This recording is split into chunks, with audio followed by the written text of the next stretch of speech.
Nuestro texto, iglesia, esta mañana está dividido en dos secciones, donde el autor de los Hebreos está buscando resaltar un contraste de menor a mayor, de sombra a imagen, de bueno a mejor. Y para entender mejor el argumento de este contraste del cual te estoy hablando, será necesario que me acompañes a leer a manera de introducción de este mensaje, Éxodo 19. Así que si tienes tu Biblia, busca Éxodo 19. Es el segundo libro de la palabra, así es que está casi al inicio de tu Biblia. Y vamos a leer todo el capítulo y un cachito del capítulo 20.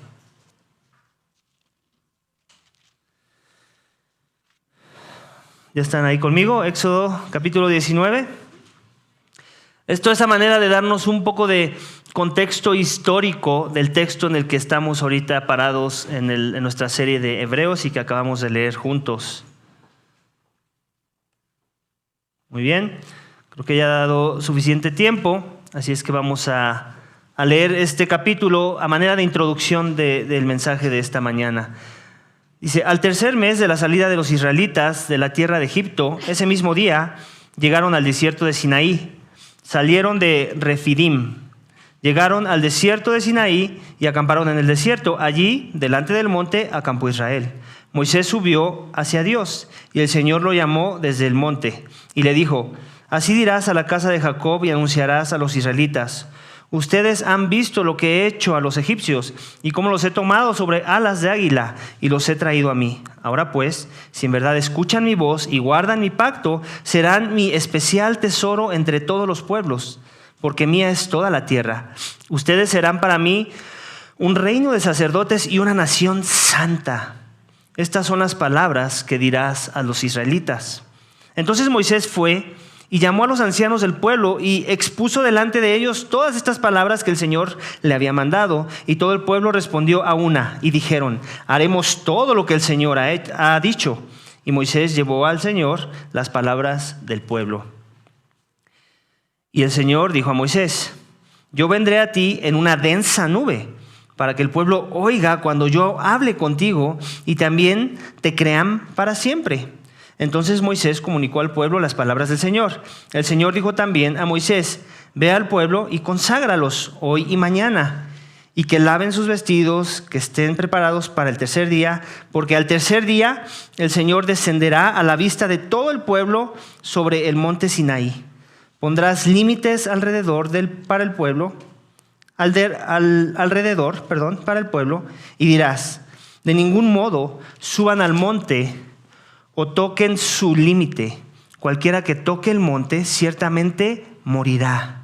Ninguna mano lo tocará, sino que morirá apedreado o a flechazos. Sea animal o sea hombre, no vivirá. Cuando suene largamente la bocina, ellos subirán al monte. Y Moisés bajó del monte al pueblo y santificó al pueblo. Después ellos lavaron sus vestidos. Entonces Moisés dijo al pueblo: estén preparados para el tercer día, no se acerquen a mujer.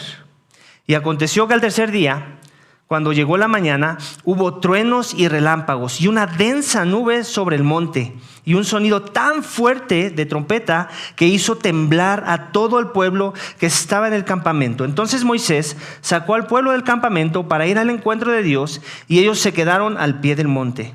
Todo el monte Sinaí humeaba porque el Señor había descendido sobre él en fuego. El humo subía como el humo de un horno y todo el monte se estremecía con violencia. El sonido de la trompeta aumentaba más y más. Moisés hablaba y Dios le respondía con el trueno. El Señor descendió a la cumbre del monte Sinaí. Entonces el Señor llamó a Moisés a la cumbre del monte y Moisés subió. El Señor dijo a Moisés: desciende, advierte al pueblo que no sea que traspasen los límites para ver al Señor y perezcan muchos de ellos. También que se santifiquen los sacerdotes que se acercan al Señor, no sea que el Señor irrumpa contra ellos. Y Moisés dijo al Señor: el pueblo no puede subir al monte Sinaí porque tú nos lo advertiste. Pon límites alrededor del monte y santifícalo. Entonces el Señor le dijo: ve, desciende y vuelve a subir, tú y Aarón contigo, porque los sacerdotes y el pueblo pero que los sacerdotes y el pueblo no traspasen los límites para subir al Señor, no sea que Él se lance contra ellos. Descendió pues Moisés y advirtió al pueblo. Capítulo 20 nos da la narrativa de cuando desciende Moisés, les da los 10 mandamientos. Y después capítulo 21 continúa diciendo, en capítulo 20, versículo 18, continúa diciendo, dice: todo el pueblo percibía los truenos, relámpagos, el sonido de la trompeta y el monte que humeaba. Cuando el pueblo vio aquello, temblaron y se mantuvieron a distancia. Entonces dijeron a Moisés: habla tú con nosotros y escucharemos, pero que no hable Dios con nosotros, no sea que muramos. Moisés respondió al pueblo: no teman, porque Dios ha venido para ponerlos a prueba y para que su temor permanezca en ustedes y para que no pequen.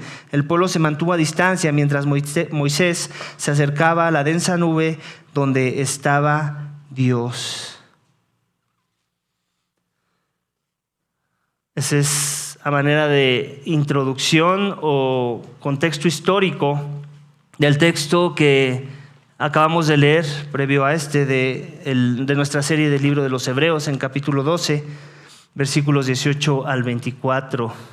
Por si no estás familiarizado con esta historia, pues ya te vas a poder ubicar un poco más, porque básicamente esta es la historia que, a manera de contraste, el autor de los Hebreos quiere dar a su audiencia original y a nosotros también, a la audiencia de nuestros días, para que podamos entender el llamado que Él está haciendo de algo mejor. Eso ha sido algo que también hemos podido ver como un patrón y como una estrategia de persuasión que el autor de los Hebreos ha estado usando a lo largo de esta carta, de cómo es que Cristo es mejor que muchas otras cosas que el pueblo judío, los hebreos en particular, estimaban y veían como algo bueno para sus vidas en su relación con Dios. Y no que no lo fueran, y no que el autor de los Hebreos quisiera demeritar esas cosas, pero al final quería que encontraras todas esas cosas buenas en contraste con la persona de Cristo, con su obra, con su sacrificio, con su tipo de sacerdocio, con su tipo de perfección que Él trae a la mesa. Entonces se queden cortas. Y las personas, la primera audiencia y nosotros, querramos venir a Cristo, querramos hacer a Cristo el centro y querramos una fe centrada en esa persona, en su sacrificio, que está asociada con el tipo de salvación que Él trae a nuestras vidas. Y básicamente ese es el título de mi mensaje esta mañana. Es una pregunta. Hemos estado hablando de montes y habla de montes el autor de los Hebreos. Y la pregunta es esta: ¿qué monte y qué pacto está asociado con tu carrera de fe? ¿Qué monte y qué pacto está asociado con tu carrera de fe? No pierdas de vista todo lo que hemos venido avanzando en este capítulo. Todo inicia con correr algo correctamente. Y hemos venido ilustrando a lo largo de los 2 últimos mensajes cómo es que cuando venimos a Cristo es algo así como si nos hubiéramos registrado a una carrera. Pero no cualquier tipo de carrera, sino un tipo de carrera que demanda sacrificio, que demanda perseverancia, que demanda obediencia, que demanda correrla en comunidad, para que entonces podamos perseverar en ella y podamos triunfar. No triunfar para llegar en primer lugar, ya dijimos que ese lugar ya lo tomó alguien y ese es Cristo, pero sí triunfar para llegar a la meta. Y mucho depende de escuchar las exhortaciones del autor de los Hebreos y que nosotros seamos humildes en obediencia a ellas para que nosotros podamos llegar a esa meta. En el momento en que descuidamos alguna de ellas, corremos el riesgo de que esa meta quede inalcanzable, ni siquiera visible a nuestros ojos. Y tú no quieres eso. Tú quieres estar seguro de que tu fe está puesta en una carrera correcta y que estás parado sobre fundamentos correctos para cumplir el llegar a esa meta. Y tiene que ver con esta idea de montes y de pactos. Ya hemos hablado de la idea de pactos en capítulos pasados y como que estamos familiarizados con el lenguaje, pero no tanto con montes, ¿no? Como que ¿qué tiene que ver el monte, un monte y estar asociado ese monte conmigo o no para que mi fe sea la correcta o no? Para saber si estoy firme en esa carrera de la fe. Bueno, pues el autor de los Hebreos nos lo explica y nos los dice otra vez a manera de contraste, en donde va a contrastar dos tipos de monte: el monte Sinaí, del pacto de la ley de Moisés, y el monte Sión, del nuevo pacto en Jesucristo, en su sangre. Y son esos dos tipos de montes en donde tú y yo estamos parados ahorita mismo, esta mañana, de manera metafórica. Yo sé que estás parado en azulejo y estás sentado en una silla, pero de manera metafórica, tú, de manera personal, como un individuo que eres, estás parado en un monte, desde la perspectiva de Dios.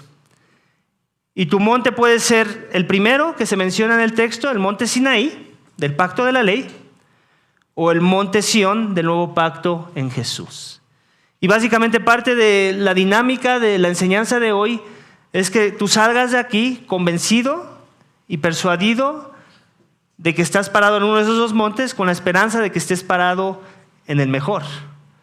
Porque hay uno que es mejor en medio de esos dos montes.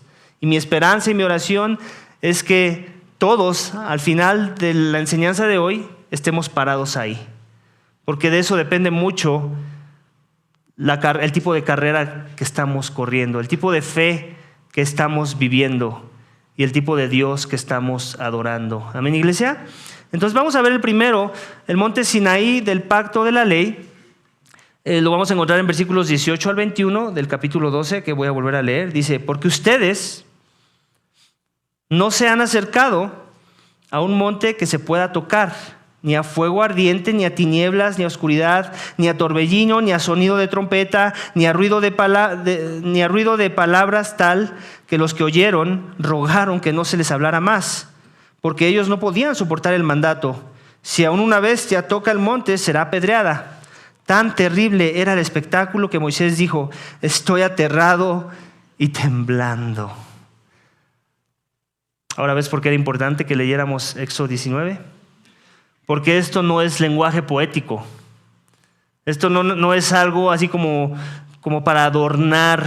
El autor de los Hebreos no simplemente quiere adornar su exhortación con cosas como nubes y como tiniebla y como torbellino. Esto es algo que sucedió. Es un evento real, no es fábula. ¿Okay? Dios lo inspiró en su palabra en el libro de los Éxodos y nos relata en ese libro, en Éxodo, cómo es que Dios se reveló a Israel. Cómo se reveló de manera particular a Moisés, y a través de su interacción con Moisés y con Aarón después, él habló a su pueblo.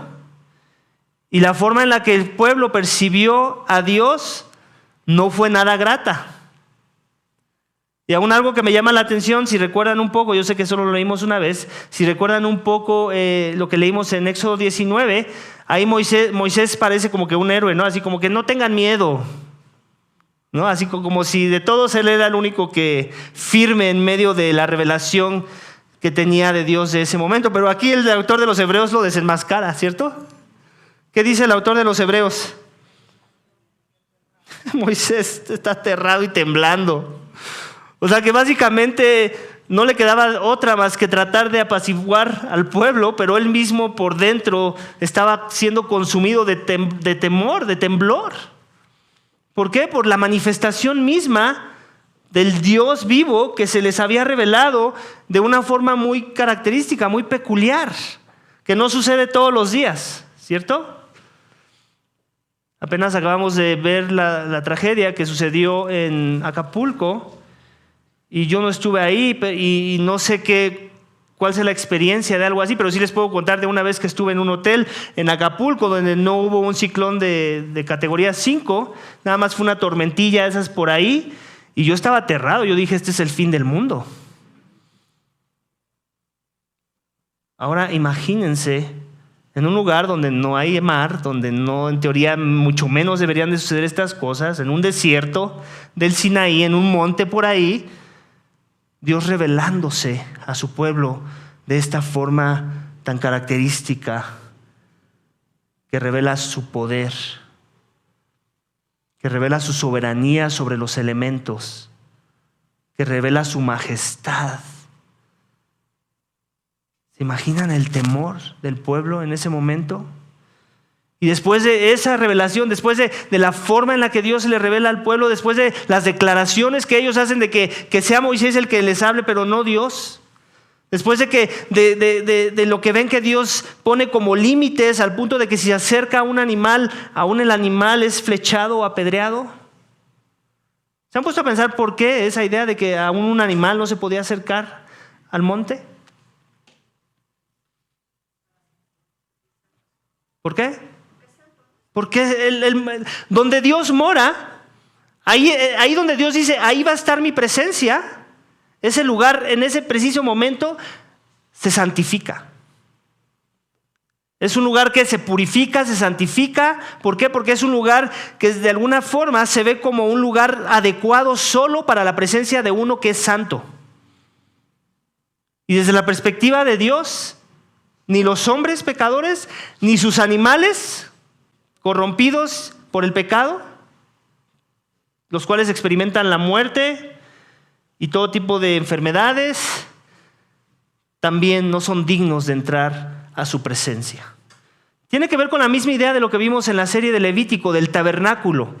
Esos son patrones de cómo Dios se fue revelando, la revelación progresiva que le fue mostrando a su pueblo, en donde desde un monte, ¿qué le dijo a Moisés cuando se acercó a la zarza?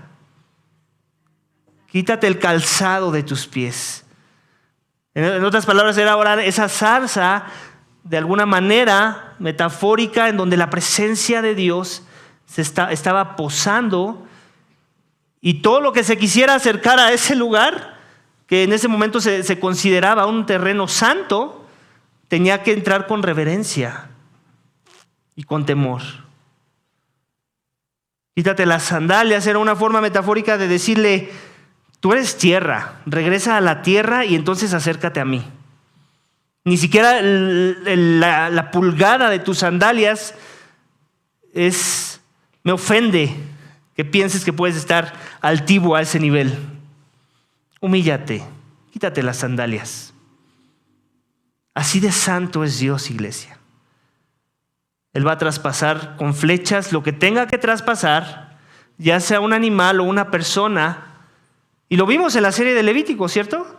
Cuando su palabra no era honrada, cuando los sacerdotes propusieron un sacrificio diferente, en su mente tal vez mejorado, ¿qué sucedió con los hijos de Aarón?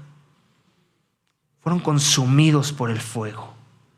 Ese es el Dios de la Biblia esta mañana, por si no lo conocías. No es un Dios de corazoncitos, no es un Dios de maripositas, no es un Dios de estrellitas, no, es un Dios temible. Algo de lo que por qué me hizo llorar más de lo que ya de por sí me hace llorar la última canción es porque muéstranos la temible hermosura de Jesús. Creo que es una palabra muy adecuada y muy a tono a lo que vemos en el texto esta mañana. Dios es temible, aún su hermosura es temible. No la sobajes. No lo trates como tu Diosito. Yo tengo a mi Jesucito que me protege. Sí, Jesús nos protege, pero eso no lo deja, no le quita su identidad de ser temible. A Jesús hay que temerle. Tristemente, muchas de las obras de arte que vemos del pasado y aún de nuestros días lo ponen a Jesús, ¿cómo se puede decir? Sí, lo plasman como alguien así todo mansito y humilde. Y él sí lo era manso y humilde, ¿ok? Pero se nos olvida que también era temible. También fue ese que entró al templo a voltear las mesas y a sacar a latigazos a los que estaban corrompiendo la identidad del templo y el propósito para el cual Dios permitió ese templo. Jesús es el Cordero, pero también es el león. Es el león de Judá. Y cuando Él regrese en aquel día, Él no viene a jugar jueguitos. Él no viene a decir, te voy a dar una segunda chance. Él no viene, pues lo hiciste más o menos. Él viene a derramar la sangre de sus enemigos. Lee los profetas. Él viene a llenarse sus vestiduras de sangre. Ese es el lenguaje que usa la Escritura, no me lo acabo de inventar. Leamos nuestras Biblias. Él es un Dios hombre, un Dios amoroso, condescendiente, que se hace carne para que podamos entender la interacción que Dios necesita que entendamos, para que le busquemos y le adoremos, pero también es un Dios temible, un rey soberano, un guerrero, un vengador que viene a devorar a aquellos que no le buscaban. Los israelitas pudieron entender un poco de eso. Ellos podían ver con más claridad de la que ve el cristianismo de nuestros días quién era Dios y cómo es que hay que acercarse a Él, con reverencia, con temor, con obediencia. Después le dice a David, ¿no? Sacrificio no quiero, holocausto no quiero, obediencia es lo que quiero. Lo otro no me complace. Y uno diría, ¿cómo que no te complace? Si tú instituiste la ley de Moisés, en Levítico vemos que los sacrificios te complaces, eran como olor fragante. Sí y no. Me complacen cuando hay corazones correctos, cuando están buscando el corazón de cada sacrificio, cuando las motivaciones son correctas. Esa obra me complace. De otra forma, no me complace.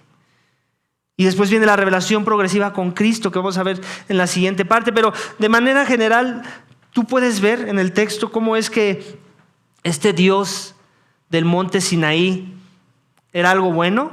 Porque ahí se los dice, ¿no? Ustedes obedecen y ustedes van a ser mi posesión adquirida de entre las naciones. ¿Qué nación no quería escuchar esas palabras del Dios vivo? Cualquiera, ¿cierto? Cualquiera debería estar celosa de que el Dios verdadero se revela a una nación insignificante comparada con otras que eran mejores terrenalmente hablando. Y Dios los acoge. Les dice, ustedes escuchen mi palabra, obedezcan y van a ser míos. Todos sabemos la historia de Israel. Ellos recibieron la revelación de Dios, recibieron los 10 mandamientos y muchos otros que vimos en la ley levítica. La pregunta es, ¿los obedecieron? No. No los guardaron perfectamente. No estoy diciendo que nunca hubo obediencia. Hubo intentos de obediencia, pero últimamente, ¿en qué culminó todo? En desobediencia, en apostasía. Terminaron adorando otros dioses. El 90% de las tribus de Israel apostataron la religión judía.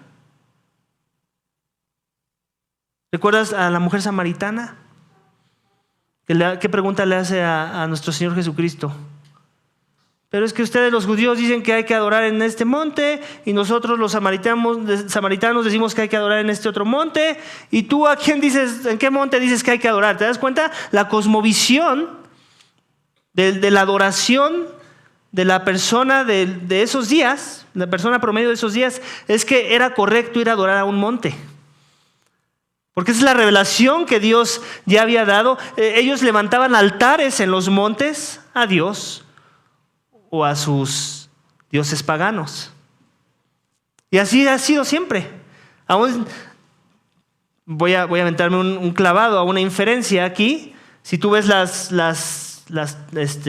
pirámides de los mayas o de los incas, que son tipos de montes, ¿no? Es como un monte. Obviamente es un monte, al parecer, mejor formado porque está hecho matemáticamente y todo calculado así con matemáticas. Pero al final, ¿qué forma le vemos al final del día? como si fuera un monte, ¿cierto? Y no era en ese tipo de estructuras que los antiguos, los mexicas y los aztecas y los mayas adoraban a sus dioses. Entonces, ¿te das cuenta? Hasta desde ahí podemos inferir, o me atrevo a inferir, que cuando se dividieron las culturas por la Torre de Babel y cada quien agarró su rumbo, ya traían esta cosmovisión de monte. O sea, de que era correcto adorar en un monte. Como que por generaciones se fueron pasando esta idea de es en un monte donde hay que adorar a Dios. Obviamente sabemos que Dios fue muy particular en cuanto a qué monte quería ser adorado. Él quería ser adorado. Y lo podemos ver con la pregunta de la mujer samaritana. ¿En qué monte? Y Jesús les dice, no es ni en ningún monte. Los verdaderos adoradores, ¿cómo van a adorar a Dios? En espíritu y en verdad. Con una centralidad en la palabra de Dios y con una guianza y un empoderamiento del Espíritu Santo de Dios que transforma los corazones. En otras palabras, nadie ha podido hacer las cosas bien. Dios necesita hacerlo todo por ustedes. Darle su espíritu, revelarle su palabra y entonces puedan conocer a Dios y caminar con Dios. Y eso es lo que sucede. Si estás parado en Sinaí, es porque crees en una salvación por obras. ¿Qué es lo que les dijo Dios? Si obedecen, pues van a ser mi pueblo poseído. Entonces, tiene que ver con las obras de la ley, obedecer las palabras de la ley de Moisés. ¿Quién de nosotros puede decir que ha amado a Dios con todo su corazón, alma, mente y fuerza, y a nuestro prójimo como a nosotros mismos? En otras palabras, que hemos deseado todo lo bueno a nuestro prójimo que nos deseamos a nosotros mismos. Perfectamente. ¿Quién puede decir, ese soy yo? Y levantar la mano. No, todos hemos roto la ley de Moisés. Porque en esos 2 mandamientos se reduce la ley de Moisés. Los primeros 4 tienen que ver con amar a Dios y los últimos 6 tienen que ver con amar a nuestro prójimo. Y todos los hemos violado esos mandamientos. Y como consecuencia hemos pecado y como consecuencia Dios no quiere que seamos su posesión adquirida. O sea, ni Israel ni nosotros, aunque quisiéramos adueñarnos de esa promesa que Él le hizo de manera muy particular a ese pueblo. No podríamos. Estamos fritos. Necesitamos ayuda. Sinaí y la ley y los mandamientos y la religión por obras, ¿sabes qué es lo único que te va a dejar? Que te acerques a Dios aterrado y temblando, como los israelitas y como Moisés. Y como todo aquel que se engaña de pensar que puede cumplir la ley de Dios y sus mandamientos, que no son 10, son 613, por ahí, ¿okay? Y que con eso puede ganar el favor de Dios para poder entrar a su presencia y no ser apedreado, no ser puesto a muerte a flechazos o no caer calcinado. ¿Recuerdas también cuando en el tabernáculo, cuando en el arca del pacto, cuando hay una historia en el Antiguo Testamento donde iban cargando el arca del pacto en 1 Samuel, me parece, y el arca se iba a caer, iba de regreso para Jerusalén, se iba a caer y a un israelita por ahí se le ocurrió meter la mano como para que no se cayera, porque se iba a ensuciar, olvidándose que él era más sucio que la tierra donde iba a caer. ¿Y qué pasó con esa persona? ¡Pum! Cae muerto. ¿Por qué? Porque no honró a Dios como santo. Y Dios había dicho que no se tocara más que con la base que Dios les mandó a hacer para que se pudiera cargar esa arca del pacto. Y es la misma idea, iglesia. Dios es muy santo, nosotros somos muy perversos, nuestro corazón es muy sucio, muy inclinado al pecado, que Dios no puede coexistir en nuestra presencia. Necesitamos santidad, la misma santidad que Él es para poder coexistir con Él.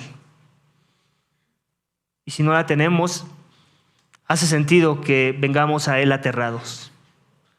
Y si creemos que podemos ganar su favor y su salvación con una religión fundamentada en las obras, tal vez te vas a engañar de estar gozoso en ella, porque muchos se engañan.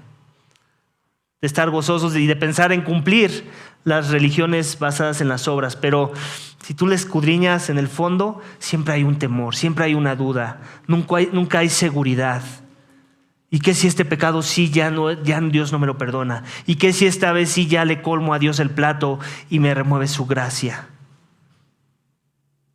Y eso es cuando creemos en religiones fundamentadas en las obras. Amén. Entonces nuevamente vemos versículo 18, dice, porque ustedes no se han acercado a un monte que se pueda tocar. ¿Qué pasaba si tocaban el monte los israelitas? Morían a flechazos o a pedradas. Yo no me imagino que tuvieron que haber visto, aunque sea por ahí, una ardilla o un venado.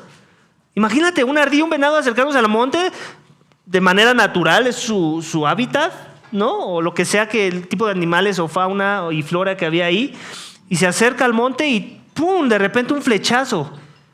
Y que no lo mandó un ser humano, lo mandó Dios. ¿De dónde? No sabemos, si de los cielos o de entre los árboles.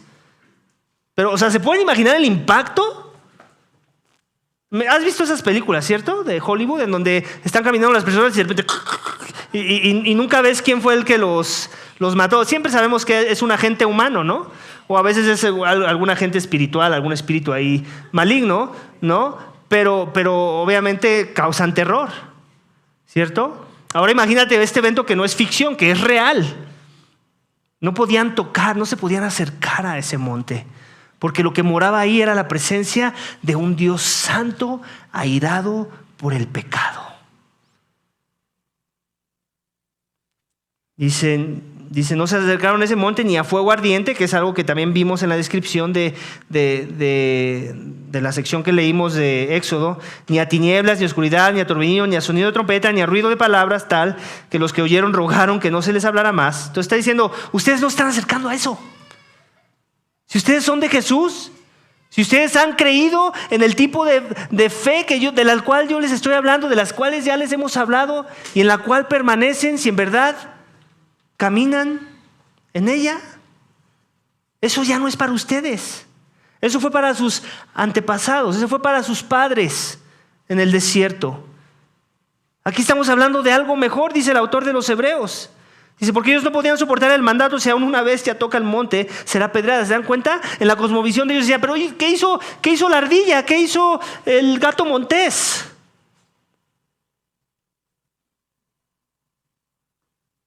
No es que hayan hecho algo de manera a propósito, es que como consecuencia de la caída no estaban listos para entrar en la presencia de lo perfecto. Y al final tiene que ver con eso. Por nuestro pecado, la creación fue sujeta a corrupción, es lo que dice Romanos en capítulo 8. Por nuestro pecado fue sujeta a corrupción con la esperanza de que iba a ser redimida junto con los redimidos de Dios. Entonces, aún la creación ha sido teñida por nuestro pecado. Algo que es susceptible a muerte, como cualquiera de los animales que pudo haber estado alrededor, ya no puede ser asociado con un Dios que es vida. Entonces, esa es la idea. Dios quería dejar en claro quién era Él y quién era todo lo demás. Y todo lo demás que no tuviera la esencia de lo que es Él, no puede entrar en su presencia. ¿Amén? ¿Se entiende esa parte? Muy bien. Entonces ellos estaban aterrados, no entendían cómo es que hasta una bestia tenía que morir. Tan terrible era el espectáculo que Moisés dijo, estoy aterrado y temblando. O sea, a Moisés también le temblaban las patitas, como diríamos por ahí. Obviamente era líder y no se quería mostrar así, pero en el fondo de su corazón había temor. ¿Okay? Y la esperanza es que no estamos parados ahí, iglesia, con ese tipo de pacto. Si tú crees esta mañana en una religión de obras, de que si haces esto aquí y esto allá, y que si te portas mejor aquí y mejor acá, entonces Dios te va a aceptar a su presencia, bienvenido al monte Sinaí. Bienvenido a la ley de Moisés, que Dios te bendiga. Y eventualmente esa bendición es que vas a ser maldito. Dios te va a maldecir. Y la razón por la que te va a maldecir es por haber sido osada de pensar que tus buenas obras te justifican delante de un Dios santo, santo, santo. Si tú piensas que te puedes acercar al Dios de la Biblia con obras de justicia hechas por manos teñidas por el pecado, imagínate, si un animal moría, ¿cuánto más tú mereces morir delante de la presencia de ese Dios por pensar así? Por pensar que puedes pararte frente a sus pies y decirle: aquí estoy, dame la bienvenida. Así no funciona, iglesia. Más bien nosotros necesitamos un pacto no de la ley, de obras muertas, que nos condena y que nos juzga, que nos revela la santidad de Dios y nuestra iniquidad. Necesitamos un pacto de la gracia de Dios, que se recibe no estando parados en Sinaí, sino en Sión. Un mejor monte, con un mejor pacto. Y entonces ya dijimos, el primer pacto, el de Moisés, te acercarás a Dios aterrado y temblando. Tú no quieres eso, amén. ¿Quién aquí quiere ese tipo de Dios? ¿Quién quiere adorar a un Dios en el cual no puedes confiar, en el cual siempre vas a dudar si en verdad te recibe o no te recibe? ¿Quién aquí quiere ese Dios? Levante la mano.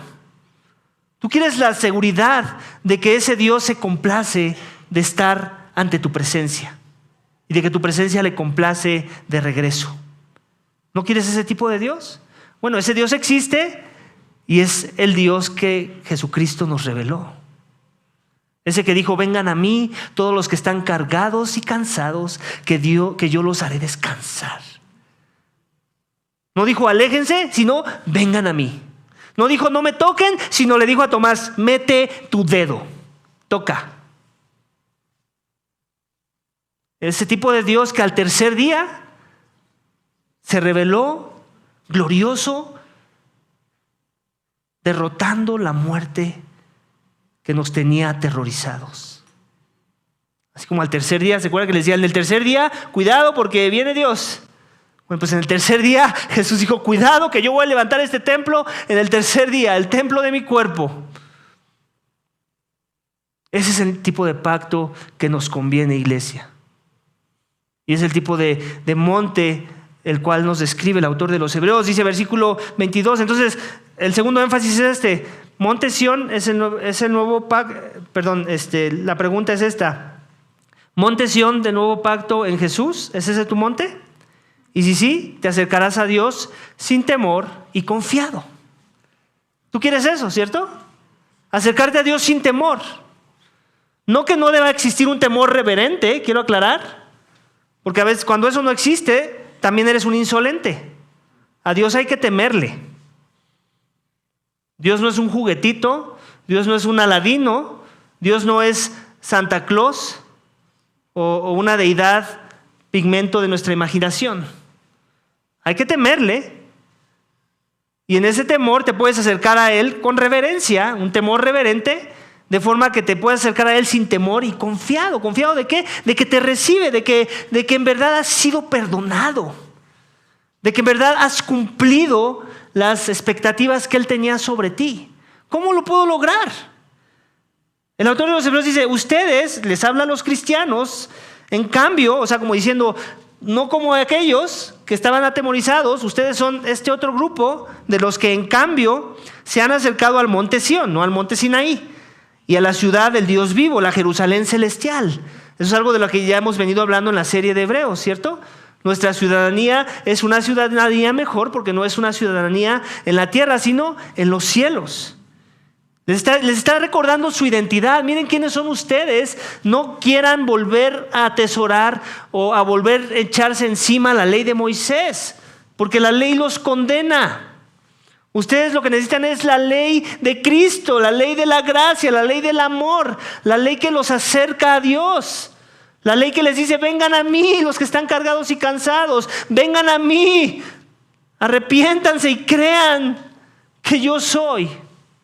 Crean en el Evangelio, crean que yo vengo a pagar por sus pecados, crean que mi sacrificio va a ser suficiente, crean que mi intercesión con el Padre es perfecta, es acepta, es lo único que te puede acercar a Dios y para que tengas comunión con Él. Eso es lo que necesitamos, iglesia. Continúa diciendo, la Jerusalén celestial y a miriadas de ángeles, a la asamblea general e iglesia de los primogénitos que están inscritos en el cielo. ¿Quiénes son los primogénitos que están inscritos en el cielo? Todos los que ya mencionamos en capítulo 11. ¿Recuerdas? Que fuimos viendo los patriarcas y varios que llamamos héroes de la fe, pero que últimamente eran héroes porque tenían algo de fe. Y ni siquiera porque era muy fuerte o muy veraz o muy muy digna de imitar, sino porque tenían fe en el Dios correcto. En el objeto de su fe era la persona correcta, la persona de Dios. Y eso es lo que le hacía que pasaran de milagro a la presencia de Dios. Y así sigue siendo hasta nuestros días. Dios no te está pidiendo una fe ejemplar, espectacular, que todo mundo envidie, con todo y que no es malo que te queramos envidiar en tu caminar y en tu carrera de la fe. No es malo que queramos imitar cosas buenas de tu fe, pero últimamente lo que te salva no es qué tan buena fue o qué tan ejemplar fue, sino que fue la fe que Dios pidió para salvarnos. La pregunta es si tú tienes ese tipo de fe esta mañana. La fe que se humilla y que reconoce que no hay nada que le puedas ofrecer a Dios, que ni tu mejor obra es suficiente como para poder alcanzar su favor.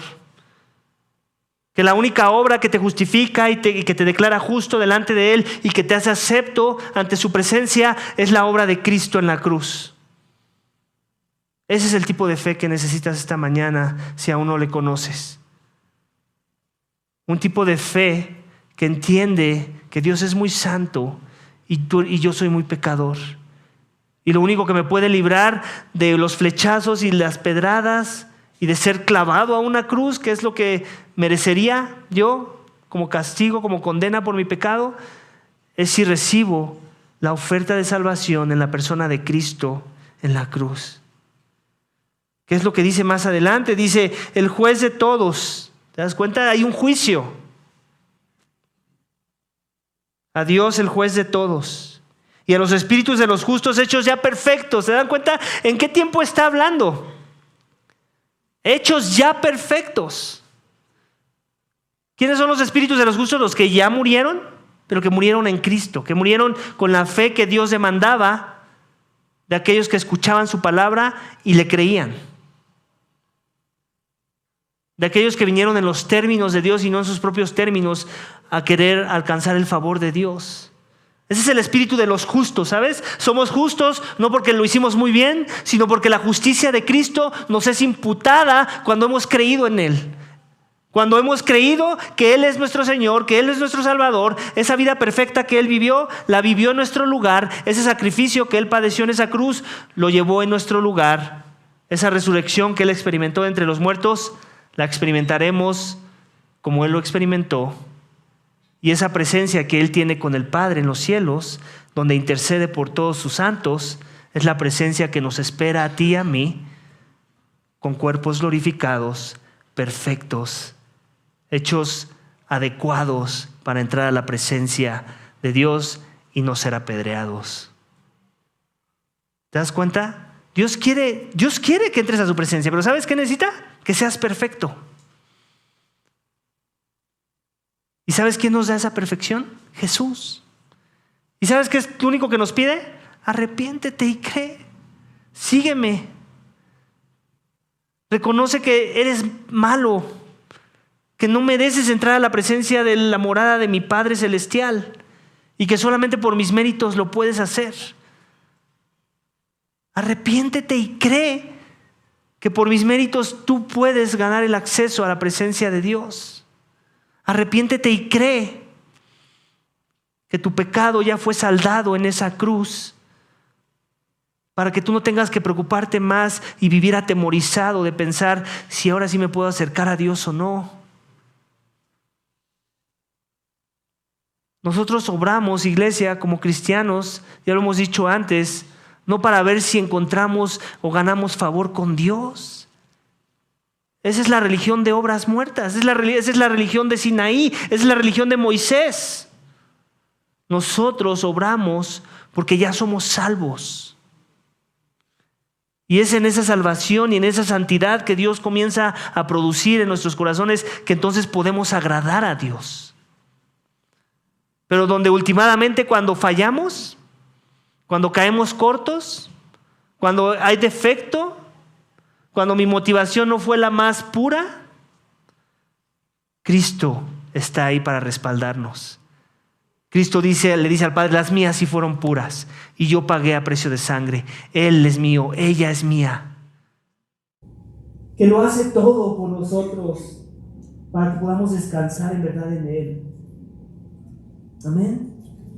Es el tipo de Dios que te estoy invitando a adorar esta mañana, al Dios que te declara justo y que te hace perfecto. Versículo 23. Versículo 24, y a Jesús. Y a Jesús. No pierdas de vista que el cielo no es cielo si Jesús no está ahí. No pierdas de vista que el cielo es lo mejor si Jesús no está ahí. Lo que hace al cielo cielo es que Jesús está ahí. Y por eso es que antes nos dice, ¿recuerdas? Pongan sus ojos en Jesús. Y aquí vuelve a cerrar con Jesús. Es algo así como un quiasmo, como diciendo: Jesús es el centro de todo esto que te estoy diciendo. Si haces todo esto que te estoy diciendo, pero Jesús no está en el centro, entonces estás perdiendo tu tiempo. Y no queremos eso, amén. Queremos vivir y correr la carrera de la fe con aquel que dijo: yo estaré contigo hasta el final de los días. No solo dijo: ven a mí, también dijo: sin mí nada puedes hacer. Y por eso necesitamos a Jesús. Y por eso el cristiano que dice que es cristiano y que se sabe todas las confesiones de fe, pero que no vemos caminar con Jesús, entonces tenemos que dudar de la salvación de esa persona. Porque Cristo nunca dijo: por su confesión de fe los conocerán, por su doctrina reformada los conocerán, por su denominación los conocerán, por sus proyectos de misiones o ministerios de compasión los conocerán, por sus frutos. ¿Cómo se ven nuestros frutos, iglesia? No perdamos de vista el llamado que nos ha estado venido haciendo el autor de los Hebreos de buscar la santidad, sin la cual nadie verá a Dios. Yo te reto a manera de aplicación en este mensaje. Pero en serio, tómalo como de todos los retos que alguna vez he lanzado desde este púlpito. Yo creo que este es uno que sí me gustaría que no desecharas. Pregúntale a un hermano tuyo en la fe, a alguien que sabes que es un miembro que se ve comprometido en la carrera de la fe, en su iglesia local. Cuando me ves a mí, haz esta pregunta: cuando me ves a mí, ¿tú dirías que ves a alguien que está buscando la santidad, sin la cual nadie verá a Dios? Haz esa pregunta. Yo sé que es una pregunta difícil, aún es incómoda si te la hacen, porque te ponen en aprietos, ¿cierto? Pero si la persona te ama en verdad, te va a decir, y no te va a apapachar. Es más, si ya escuchas esto de que no, pues mira, ninguno somos perfectos, ya esa persona, te escogiste a la persona equivocada. Ya también se quiere justificar, porque seguramente tampoco está buscando a Dios. Pero pregúntale sinceramente: ¿cómo ves? O sea, obviamente sabemos que nadie lo hace perfecto. Para eso necesitamos a Cristo, Él ya lo hizo con nosotros. Pero aún en medio de esa verdad, si en verdad hemos creído, ahora caminamos hacia esa perfección. Ahora vivimos en dependencia a Dios, de sus medios de gracia, de su palabra, de la oración, de la iglesia, de todo lo que hemos hablado. Preguntas, así bien sincero. Acércate a uno, no estoy diciendo que te acerques a toda la iglesia. Con uno creo que Dios te va a hablar. Y si recibes una respuesta que no te va a gustar, no te enojes con él. Mejor ora. Mejor humíllate y busca ayuda. Con esa persona que ya te amó y te habló verdad, y con muchos otros junto con él, que estoy seguro que te van a ayudar a que la santidad se vea en tu vida.